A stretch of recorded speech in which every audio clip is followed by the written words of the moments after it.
அனைவருக்கும் வணக்கம்.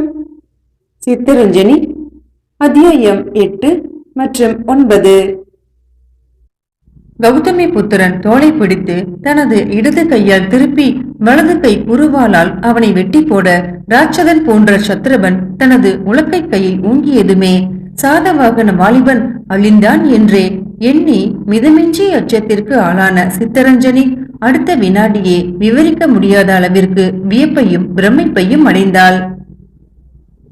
சத்ரபன் கை முழுவதும் திடீரென நடுங்கியதையும் நடுக்கத்தை தொடர்ந்து குருவால் தரையில் விழுந்து உலோக ஒளிகளை அந்த குகை எங்கும் பரப்பியதையும் கண்ட சித்தரஞ்சனி அதற்கு காரணம் என்னவாக இருக்கும் என்று யூகிக்க முற்பட்டு புகைப்படிகளை நோக்கியதும் மேலிருந்து கீழே இறங்கிக் கொண்டிருந்த அந்த மனிதனை கண்டதன் விளைவாக தனது யூகத்தை விட்டு அடுத்து நடக்கக்கூடிய நிகழ்ச்சிகளை எதிர்பார்த்து நின்ற இடத்தை விட்டு நகராமலே நின்றாள்.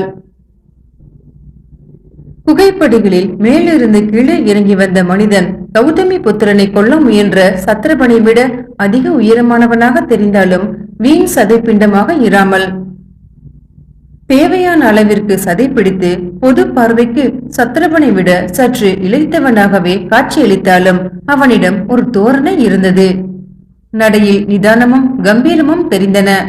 அவனது கண்களில் ஒரு அசட்டையும் பெருந்தன்மையும் கூட காணப்பட்டன. விசால நெற்றியின் குறுக்கே சந்தன கீற்றுகள் இட்டது போல சருமம் 3 மெல்லிய மடிப்புகளுடன் தெரிந்தது. அவன் கௌதமி புத்திரனை விட சிறிது அதிக வயதுடையவன் என்பதை அது நிரூபித்தன. அவன் தலைக்குழல்கள் முரடாகவும் சுருண்டும் இருந்ததால் அவன் விசால முகத்திற்கு சிறிது அழகையும் ஊட்டியது. நடுத்தர வயதுடைய அவன் வாலிப வயதில் அழகின் இலக்கணமாக இருந்திருக்க வேண்டும் என்பதை பொது தோற்றம் விளக்கவே செய்தது. அவன் அடர்ந்த பெரிய பழுப்பு நிற மீசை நிச்சயம் அவன் அஞ்சா நெஞ்சத்திற்கு அடையாளமாக அமைந்திருந்தது. அவனது நீண்ட உறுதியான கால்களும் விசாலமான மார்பும் பழைய கிரேக்கர்கள் அணிந்திருந்தது போல இரும்பு வளைச்சட்டையும் காலில் இருந்த பாத அணிகளும் அவன் சாகா வம்சத்தினன் என்பதையும் சகராட குலத்தைச் சேர்ந்தவன் என்பதையும் வலியுறுத்தின. எல்லாவற்றையும் விட அவன் மார்பு சட்டையின் நடுவில் இருந்த ஒரு பதக்கத்தில் காணப்பட்ட வில் அம்பு லட்சணையில் அம்பின் நுனி பாம்பின் தலை போல இருந்தது. அது சாகர்களின் சாதாரண முத்திரைகளுக்கு சிறிது மாறுதலாக காட்சியளித்தது. இவை அனைத்தையும் சித்தரஞ்சனி மட்டுமின்றி கௌதமி புத்திரனும் இணைந்து கவனித்ததால் வந்தவன் யார் என்பதை அவன் திட்டவட்டமாக அறிந்து கொண்டான். அவன் வரவு சித்தரஞ்சனியை நிலை குலுங்க செய்தாலும் கௌதமி புத்திரனுக்கு சிறிதளவும் அச்சத்தை விளைவிக்காததால் அவன் மேலிருந்து இறங்கி வந்து சத்ரபனுக்கு பின்னால் நின்று கொண்ட அந்த மனிதனை தலை சாய்த்து வணங்கி, ஷகராட மகாபிரபு நாகப்பாணர் வரவு இங்கு சுபிட்சத்தை விளைவிக்கட்டும் என்று முகமன் கூறினான் சாதவாகன வாலிபன். மகா சத்ரபனான நாகபாணன் உதடுகளில் புன்முறுவல் அரும்பியது. அவனும் லேசாக தனது தலையை ஒரு புறம் சாய்த்து, சாதவாகன மன்னர் வீரத்தை பற்றியும் துணிவை பற்றியும் நான் ஏற்கனவே கேள்விப்பட்டிருக்கிறேன். அவர் புத்தி கூர்மையை பற்றியும் கதைகள் பல உலாவுகின்றன. அந்த கதைகள் பொய்யல்ல என்பதை இன்று நானே கண்டேன் என்று கௌதமி புத்திரனை சிலாகித்தான். சாதவாகனர் ஆண்டு வந்த மகாராஷ்டிரத்தையும் வடக்கு பகுதிகளையும் விழுங்கிய நாகப்பாணர் வீரமும் குறைந்ததல்லவே என்று பதிலுக்கு சிலாகித்தான் கௌதமி புத்திரன். ஏதோ நெடுநாள் கழித்து புதிதாக சந்தித்த இரு நண்பர்கள் குசல பிரச்சன்னம் செய்து கொள்வது போல பேசிக்கொண்டு நின்ற இருவரையும் பார்த்து எரிச்சல் கொண்ட அந்த ராட்சத சத்ரபன் கைகள் நடுங்கிய நிலையிலேயே, இங்கு நடந்ததை மகா சத்ரபர் கவனிக்கவில்லை போல் இருக்கிறதே என்று குரலில் எரிச்சலை காட்டி கூறினான். இதை கேட்ட நாகப்பாணன் இன்னும் 2 படிகள் இறங்கி சத்ரபன் தோளில் கையை ஆதரவுடன் வைத்து, தம்பி, நீ செய்தது தவறு. காரணமில்லாமல் ஒரு மகாவீரனை கொல்ல முயன்றது தவறு. அதுவும் சண்டிகா தேவியின் சன்னிதானத்தில் கொலை போன்ற மாபாதக செயலை செய்ய துணிந்தது மிகவும் பாவம் என்று கூறி இன்முறுவல் கொண்டான். அவனது சொற்களில் இகழ்ச்சி நன்றாகவே ஒலித்தது. அந்த இகழ்ச்சியின் சாயையை சத்ரபனும் கவனித்திருக்க வேண்டும். அண்ணா, நமது குலவேதிக்கு சாதகமாக பேசுகிறீர்கள் என்ற வார்த்தையை முடிக்காவிட்டாலும் சினம் சொற்களில் நன்றாகவே தெரிந்தது. தம்பி, அவரும் நம்மை அப்படித்தான் நினைக்கிறார். வைரிகளாக இருப்பதில் தவறில்லை. வைரியிடமும் நிதானத்துடனும் தர்மத்துடனும் நடந்து கொள்ளவும் மனப்பாங்கு நமக்கு வேண்டும் என்று உபதேசித்தான் நாகபாணன். அப்படியானால் இவனை சீராட்டட்டுமா என்று தம்பி வினவினான். இப்போது உன்னால் முடியாது, உன் கை நடுக்கம் இன்னும் விடவில்லை என்று நாகபாணன் மேலும் சில படிகள் இறங்கி வந்து தம்பியின் உடலை சுற்றி தனது ஒரு கையால் வளைத்து ஆடிய கையில் ஏதோ ஒரு பகுதியை அழுத்த அந்த கையாட்டம் நின்றது. அதை நிறுத்திய நாகபாணன் எதிரே சற்று எட்ட நின்றிருந்த கௌதமி புத்திரனை நோக்கி, தம்பிக்கு மல்யுத்தத்தின் நரம்பு சாஸ்திரம் தெரியாது என்று தம்பியின் அறியாமைக்கு மன்னிப்பு கேட்கும் பாவனையில் பேசினான் மகா சத்ரபனான நாகபாணன். அவனுக்கு நேரிடையாக பதில் சொல்லவில்லை கௌதமி புத்திரன். தங்கள் குடும்பத்தில் பழமொழி சற்று மாறி இருக்கிறது என்று கூறினான். பழமொழியா? மாறுதலா? ஆம் மகாராஜா, தம்பி உள்ளான் படைக்கஞ்சான் என்பது பழமொழி. தங்கள் குடும்பத்தில் அது மாறி இருக்கிறது. அண்ணன் உள்ளான் என்ற சொல் பொருத்தமாக இருக்கும் என்று கௌதமி புத்திரன். தாங்கள் இங்கு வந்தது இந்த ஏழையை சந்திப்பதற்காக மட்டும் இருக்காதென்று நினைக்கிறேன் என்று சொல்லிவிட்டு முறுவல் கொண்டான்.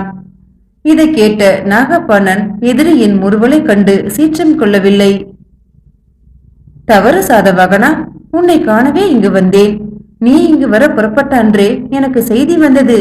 ஷயாத்திரிக்கு மேற்கு புறம் இருக்கும் கொங்கணிக்கும் கீழ்ப்புறம் இருக்கும் பிரதிஷ்டானா தலைநகருக்கும் இடையே நிற்பது ஒரு மலை. அதன் மறுபுறம் இருப்பதை, அந்த நிலவரத்தை அறியாத மன்னர் அவருடைய நாடு எத்தனை நாள் நிலைக்கும்? தவிர மகா வீரன் என்றும் எதையும் சாதிக்கும் திறன் உள்ளவன் என்றும் பெயர் பெற்ற கௌதமி புத்திரன் தெற்கு நோக்கி புறப்பட்டான் என்றால் காரணத்தை யூகிப்பது ஒரு பிரமாதமான காரியம் அல்லவே என்று தனது யூகத்தை மிக சர்வ சாதாரணமாக விளக்கினான்.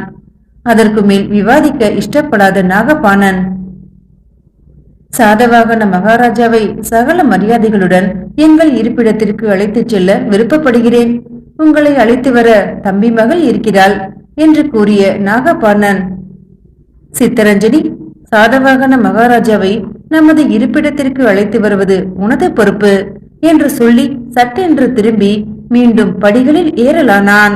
அவன் அப்படி கௌதமி புத்திரனை சுதந்திரமாக விட்டு செல்வதை கண்ட சத்ரபன், அண்ணா, இவனுடன் என் பெண்ணை தனியாகவா விட்டு வர சொல்கிறீர்கள் என்று கூவினான். நாகபாணன் மேல்படியிலிருந்து சற்றே தலையை திருப்பி தன் தம்பியை நோக்கினான். உன்னை கொண்டு கௌதமி புத்திரனை எடை போடாதே. அவன் முறை தவறாதவன், ஒழுக்கத்தின் இலக்கணம் என்று பெயர் எடுத்திருக்கிறான்.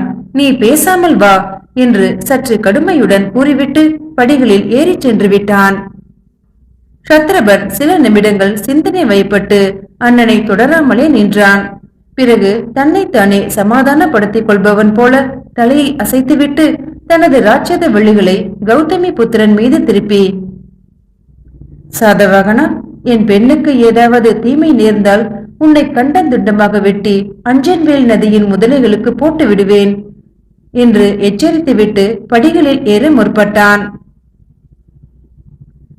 உங்கள் மகளை நீங்கள் அழைத்து போவதை நான் தடுக்கவில்லை என்று அவனை நோக்கி கௌதமி புத்திரன் கூறினான். சத்ரபனோ தனது மகளை திரும்பி பார்த்தான். பிறகு ஏதும் பேசாமல் படிகளில் ஏறி சென்று விட்டான்.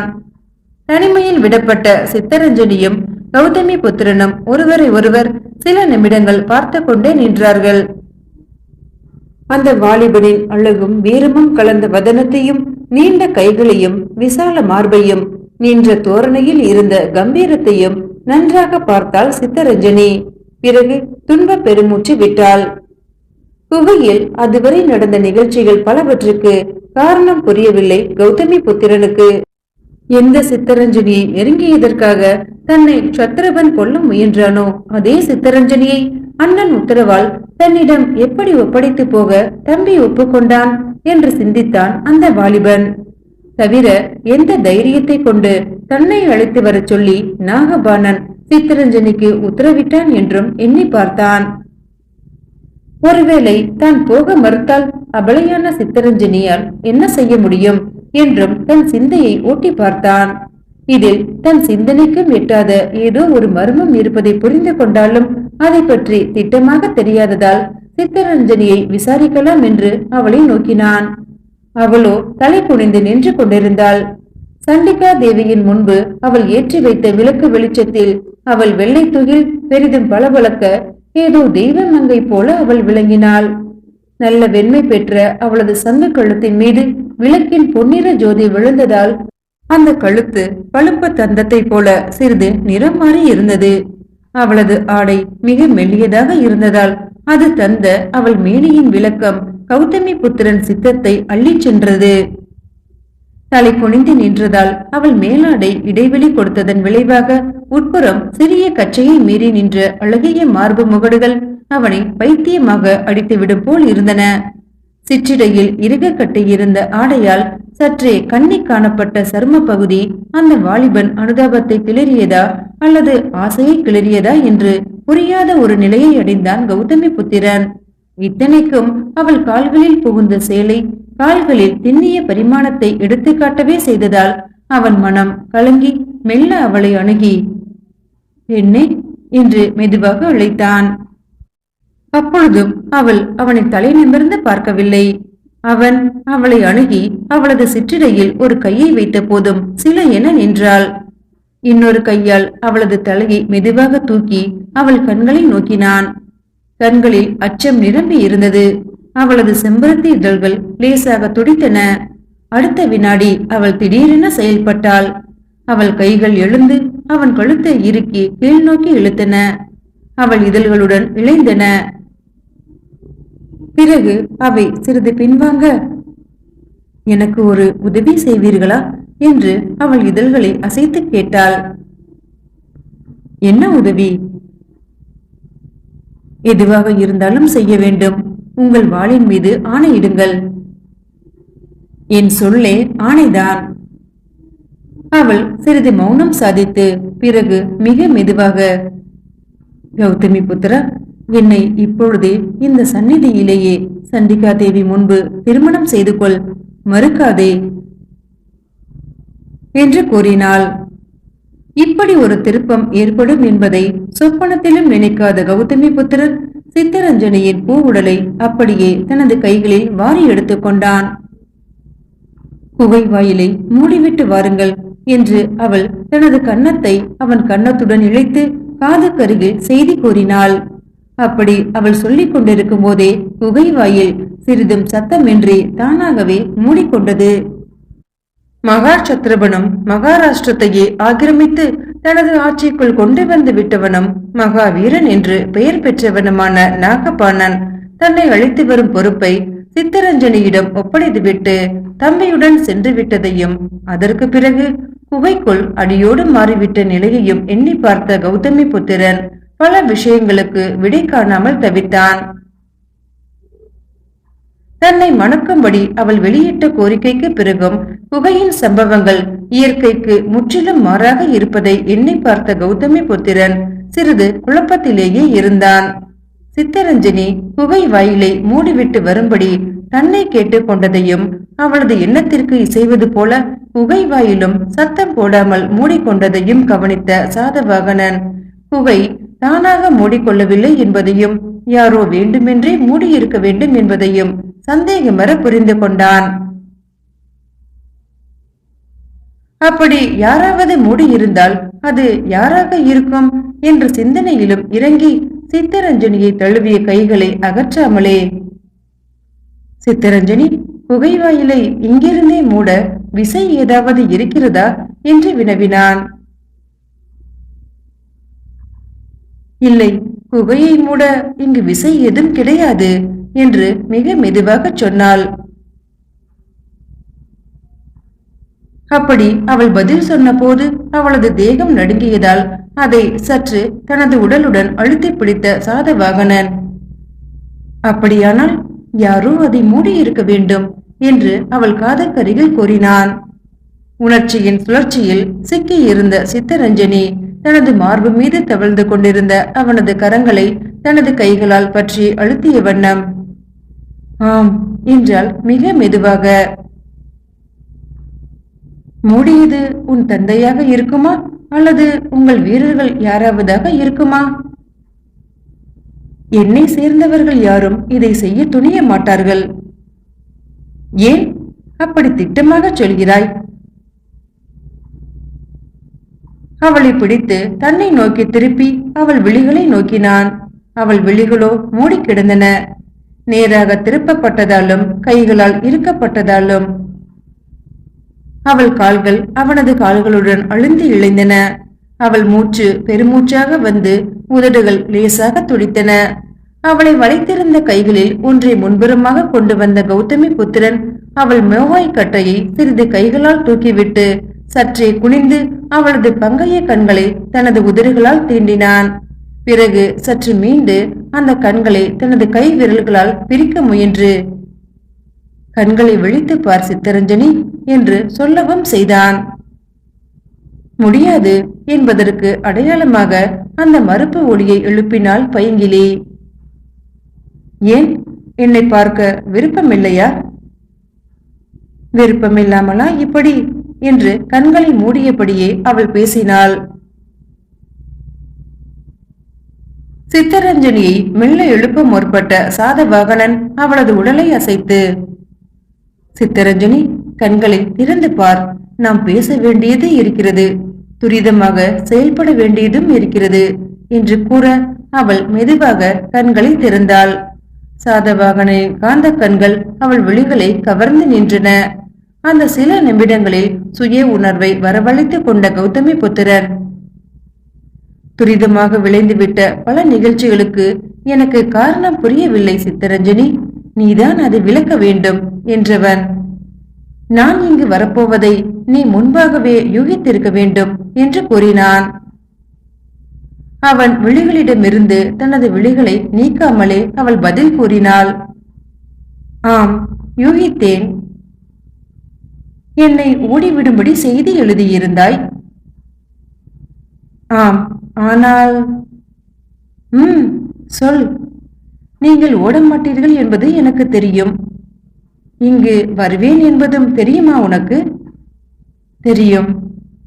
அப்படியெனில் உன் தந்தையும் நாகபாணனும் வருவதும் தெரியுமா? அது தெரியாது.